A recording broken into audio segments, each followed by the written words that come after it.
ചെറുപഴം വെച്ചിട്ട് നല്ല ഈസി ആയിട്ട് എളുപ്പത്തിൽ ഉണ്ടാക്കാൻ പറ്റിയിട്ടുള്ള നല്ലൊരു പലഹാരത്തിൻ്റെ റെസിപ്പിയാണ് കേട്ടോ ഞാൻ ഇന്ന് കാണിക്കുന്നത്. അപ്പോൾ നമ്മളെ വീട്ടിൽ തന്നെ ഉണ്ടായ ചെറുപഴമാണ്. ചെറുപഴം ഞങ്ങളിവിടെ മൈസൂർ പഴം എന്നാണ് കേട്ടോ അതിന് പറയാറ്. അപ്പോൾ ഞാൻ ഇവിടെ ഒരു 5 പഴം എടുത്തിട്ടുണ്ട്. പഴം ഇതാ തൊലിയൊക്കെ കളഞ്ഞിട്ട് ഒരു പാത്രത്തിലേക്ക് ഇട്ട് കൊടുക്കുന്നുണ്ട്. എന്നിട്ട് ഇതാ കൈകൊണ്ട് ഇങ്ങനെ ഒന്ന് ചെറുതാക്കി മുറിച്ചിട്ട് കൊടുക്കുന്നുണ്ട് കേട്ടോ. ഇനി നമുക്കിത് നല്ലോണം ഒന്ന് ഉടച്ചെടുക്കണം. നല്ല പഴുത്ത പഴമായതുകൊണ്ട് പെട്ടെന്ന് തന്നെ ഉടഞ്ഞു കിട്ടും.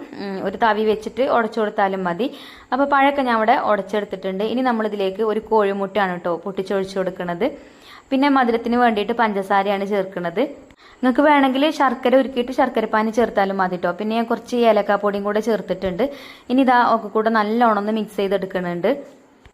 അപ്പോൾ ഈ ഒരു മാവ് കൊണ്ട് 2 രീതിയിൽ ഞാൻ ഈ ഒരു പലഹാരം ഉണ്ടാക്കി കാണിക്കുന്നുണ്ട് കേട്ടോ. അപ്പോൾ അതൊക്കെ കൂടെ മിക്സ് ആക്കി എടുത്തതിന് ശേഷം കുറച്ച് പാലും കൂടെ ചേർക്കുന്നുണ്ട്. ഒരു 2-3 സ്പൂണ് ചേർത്താൽ മതി കേട്ടോ. പിന്നെ ചേർക്കുന്നത് മൈദയാണ്.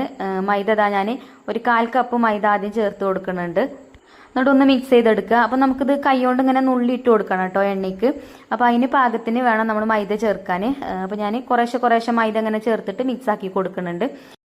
പിന്നെ നമ്മൾ പലഹാരത്തിന് ഒരു യെല്ലോ കളർ കിട്ടാൻ വേണ്ടിയിട്ട് ഞാൻ കുറച്ച് ഫുഡ് കളർ ചേർത്തിട്ടുണ്ട് കേട്ടോ. അത് നിങ്ങൾക്ക് സ്കിപ്പ് ചെയ്യുക. കുറച്ച് മഞ്ഞൾപ്പൊടി ചേർത്താലും മതി. എന്നിട്ട് ഇതാ മാവൊക്കെ റെഡിയാക്കി എടുത്തിട്ടുണ്ട്. നല്ലോണം മിക്സ് ആക്കി കൊടുത്തതിന് ശേഷം പിന്നെ ഞാൻ ഒരു കടായി ഇവിടെ അടുപ്പത്ത് വെച്ചിട്ടുണ്ട്. അതിലേക്ക് ഓയിലാണ് കേട്ടോ ഒഴിച്ചു കൊടുത്തിട്ടുള്ളത്. ഇനി ഇതാ ഓയിൽ ചൂടായിട്ട് നമുക്ക് കൈ കൊണ്ട് ഇതുപോലെ ഇതിലേക്ക് ഇങ്ങനെ നുള്ളിയിട്ട് കൊടുക്കാം. സ്പൂൺ കൊണ്ട് കോരിയിട്ട് കൊടുത്താലും മതി. പിന്നെ നമ്മൾ മാവിലേക്ക് ഒരു ഇത്തിരി ബേക്കിംഗ് സോഡയും കൂടെ ചേർത്തിട്ടുണ്ടായിരുന്നു കേട്ടോ. അത് വീഡിയോയിൽ കണ്ടിട്ടില്ല, ഞാൻ പറയാൻ വിട്ടുപോയതാണ്. അപ്പോൾ ചൂടായ എണ്ണയിലേക്ക് നമ്മളിത് ഇട്ട് കൊടുക്കുമ്പോൾ തന്നെ ഇത് പൊങ്ങി വരും കേട്ടോ. നല്ല സോഫ്റ്റുമാണ്, നല്ല ടേസ്റ്റുമാണ് കേട്ടോ കഴിക്കാൻ. ഉണ്ടാക്കാനും എളുപ്പമാണ്. അപ്പോൾ ഇതാ ഇതിപ്പോൾ ഒരു ഭാഗം ആയിട്ടുണ്ട്. ഇതുപോലെ എണ്ണയിലിട്ടിട്ട് തിരിച്ചു മറിച്ചിട്ടിട്ട് നമുക്ക് വേവിച്ചെടുക്കുക. നമ്മൾ ഈത്തപ്പഴമൊക്കെ ഫ്രൈ ചെയ്തെടുക്കുമല്ലോ, ആ ഒരു രീതിയിലാണ് കേട്ടോ അത് ഫ്രൈ ചെയ്തെടുക്കുന്നത്. നമ്മളിതിലേക്ക് മുട്ടയൊക്കെ ചേർത്ത് കൊടുത്തോണ്ടേ നല്ല ടേസ്റ്റാട്ടോ. അങ്ങനെ ഫസ്റ്റത്തേത് ആയിട്ടുണ്ട്. പിന്നെ ബാക്കിയുള്ള മാവ് കൊണ്ട് ഞാൻ ഉണ്ണിയപ്പ ചട്ടിയിലാണ് കേട്ടോ അത് ചുട്ടെടുക്കുന്നത്. ഇങ്ങനെ ആകുമ്പം ഓയിൽ കുറച്ച് മതി. അപ്പോൾ കുറച്ച് ഓയിലും ആക്കി കൊടുത്തിട്ടുണ്ട്. നിറയെ ഈ കുഴി നിറയെ ഓയിൽ ഒഴിച്ചു കൊടുക്കണ്ട കേട്ടോ, കുറച്ച് മതി. പിന്നെ കൈ കൊണ്ട് നമ്മൾ നേരത്തെ ചെയ്ത പോലെ തന്നെ ഇങ്ങനെ നുള്ളി ഇതിലേക്ക് ഇട്ട് കൊടുക്കുന്നുണ്ട്.